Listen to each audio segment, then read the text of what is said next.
კონკურენციისა და მომხმარებელთა უფლებების დაცვის სააგენტომ ორი კომპანია 858,276 ლარით დააჯარიმა.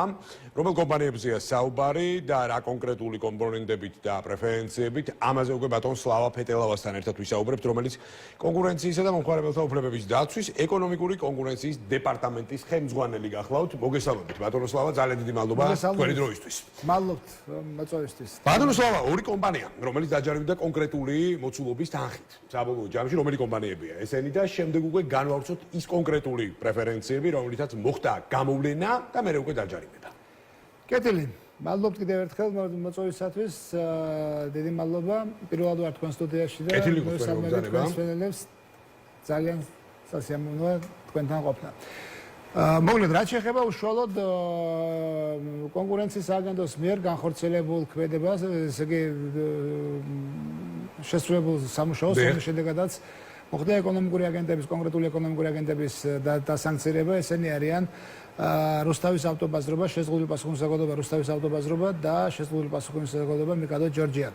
2023 წელს კონკურენციის აგენტოში საჩივრით მომართეს ავტოიმპორტერებმა. ავტოიმპორტერმა პირებმა, რომლებიც ავტომობილების იმპორტს ახორციელებდნენ და შესაბამისად ჰქონდათ გარკვეული პრობლემები პარკირების ფასების მომატებასთან დაკავშირებით, რომელიც იმ პერიოდში გაძვირდა, გაორმაგდა, მერე უკვე განმეორებით ისე ცოტა ხანში გაორმაგდა, ანუ ორჯერ მოხდა გაორმაგება ფასის და ესე მათ შექმნათ გარკვეული პრობლემები ამ ტარიფის გადახდასთან დაკავშირებით და შესაბამისად ისინი იძულებული გახდნენ პირველ რიგში მცდელობა ჰქონდათ დირექციასთან კომუნიკაციის, თუმცა 240 კაციანი იმპორტიორების ხელმოწერილი დოკუმენტის წარდგენითა და შესაბამისი პროცედურების გავლის შემდეგ მათ საბოლოოდ შეთანხმებას ვერ მიაღწიეს დირექციასთან, როგორც საჩივრიდან გაირკვა, ფაქტიურად ისინი ითხოვდნენ ტარიფის არა მთლიან შემცირებას, არამედ განახევრებას, მაგრამ სამწუხაროდ ეს პარკინგის ტარიფზე არის. ეს არის უშუალოდ პარკინგის ტარიფზეა საუბარი, რომლითაც დაიწყო საჩივარი, რომელსაც ეხებოდა და რომლითაც დაიწყო მოკვლევა, თუმცა მოკვლევის პროცესში კონკურენციის სააგენტომ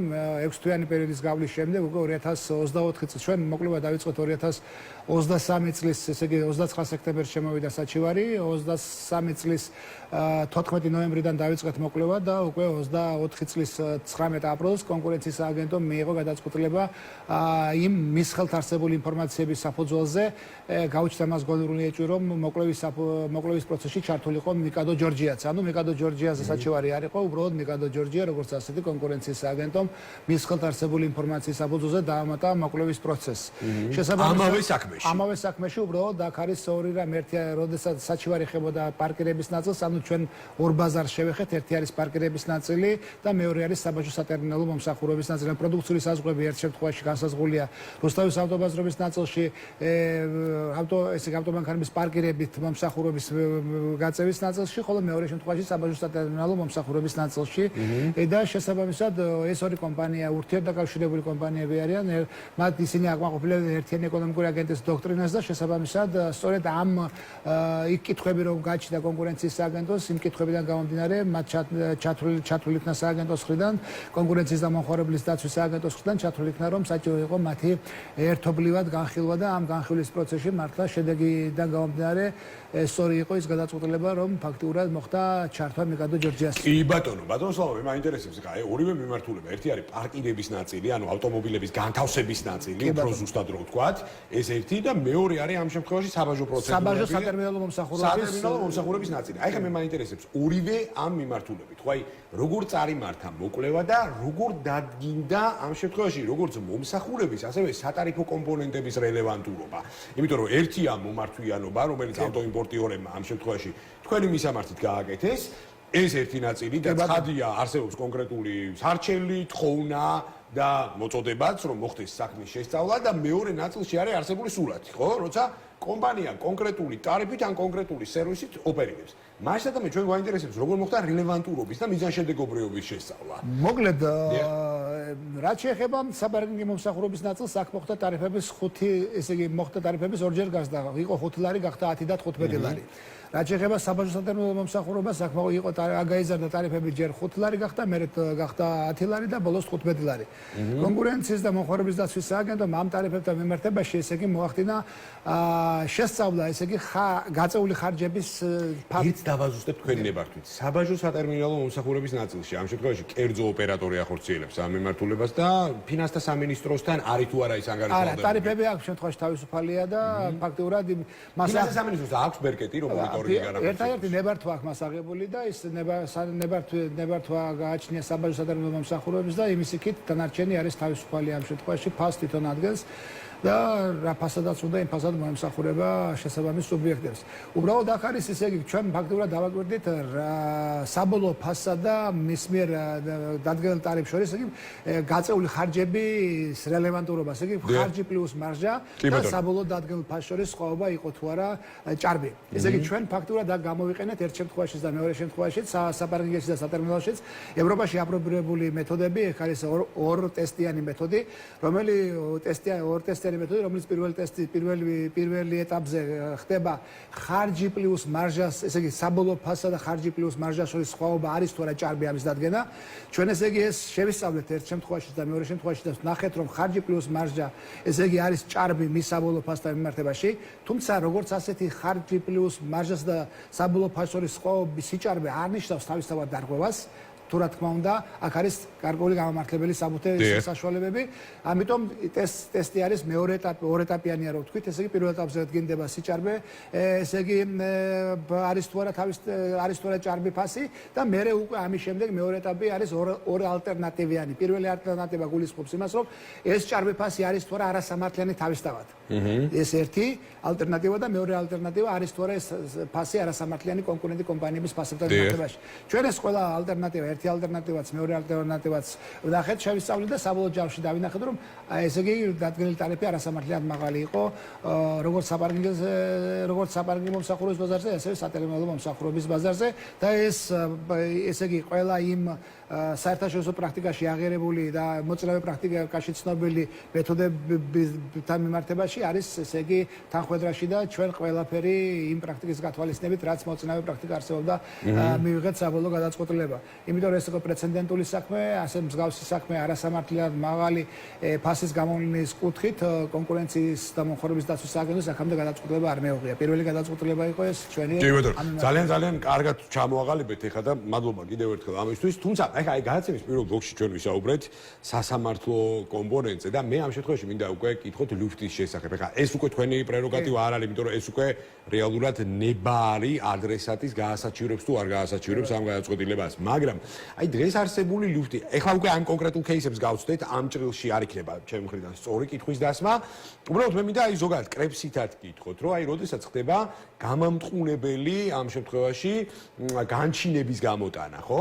და მე ამ შემთხვევაში სუბიექტი, კომპანია, რომელიც ამ შემთხვევაში დაჯარიმდა, დასანქცირდა, ავტომატურად მიდის სასამართლოში. აი მე მაინტერესებს უკვე აი სასამართლო სტრუქტურა და ასე შემდეგ. აი რა ტიპის ეკოსისტემას გვივითარებს და რამდენად არის დღეს იმის ალბათობა და წინაპირობა, რომ გადახედვა მოხდეს კონკრეტული საქმის, შეცვლა მოხდეს კონკრეტული სანქცირების და ასე შემდეგ.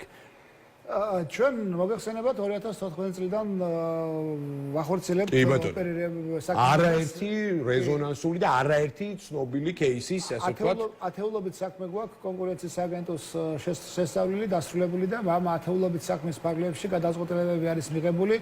რომელი გადაწყვეტილების 99% და 19% შეიძლება ითქვას ერთეული გადაწყვეტილებების გარდა ფაქტურად ყველა გასაჩივრებულია შესაბამის სამართლებებში და ერთადერთი პრეცედენტი მთელი ამ ხნის განმავლობაში უკან დაბრუნებისა იყო ნავთობი კომპანიების საქმე, როდესაც პირველი ნავთობი კომპანიების პირველი საქმე, როდესაც კონკურენციის სააგენტოს გადაწყვეტილება კონკურენციის სააგენტო ერქვა მაშინ მისი გადაწყვეტილება ფაქტურად დაუბრუნდა სააგენტოს უკან გადახედვის მიზნით. შესაბამისად მაშინ ბატონი ბარაბაძე იყო როგორც მახსოვს კი იყო გადაწყვეტილება მიღებული, დიახ, როდესაც დაჯარიმდა რამოდენიმე 10 მილიონობით 55 მილიონით. კი ბატონო და შესაბამისად მოხდა მისი დაბრუნება და გადახედვა, თუმცა გადახედვის შემდეგ დარღვევა როგორც ასეთი გარკვეული კორექტირებები მოხდა, თუმცა დარღვევა საბოლოო ჯამში მაინც დადასტურდა, ერთადერთი თანხა შემცირდა და 2 მილიონამდე შემცირდა როგორც მახსოვს. ცოტა უფრო მეტი იყო, კი ბატონო 5 მილიონამდე 4 მილიონი რაღაც გარკვეული თანხა იყო.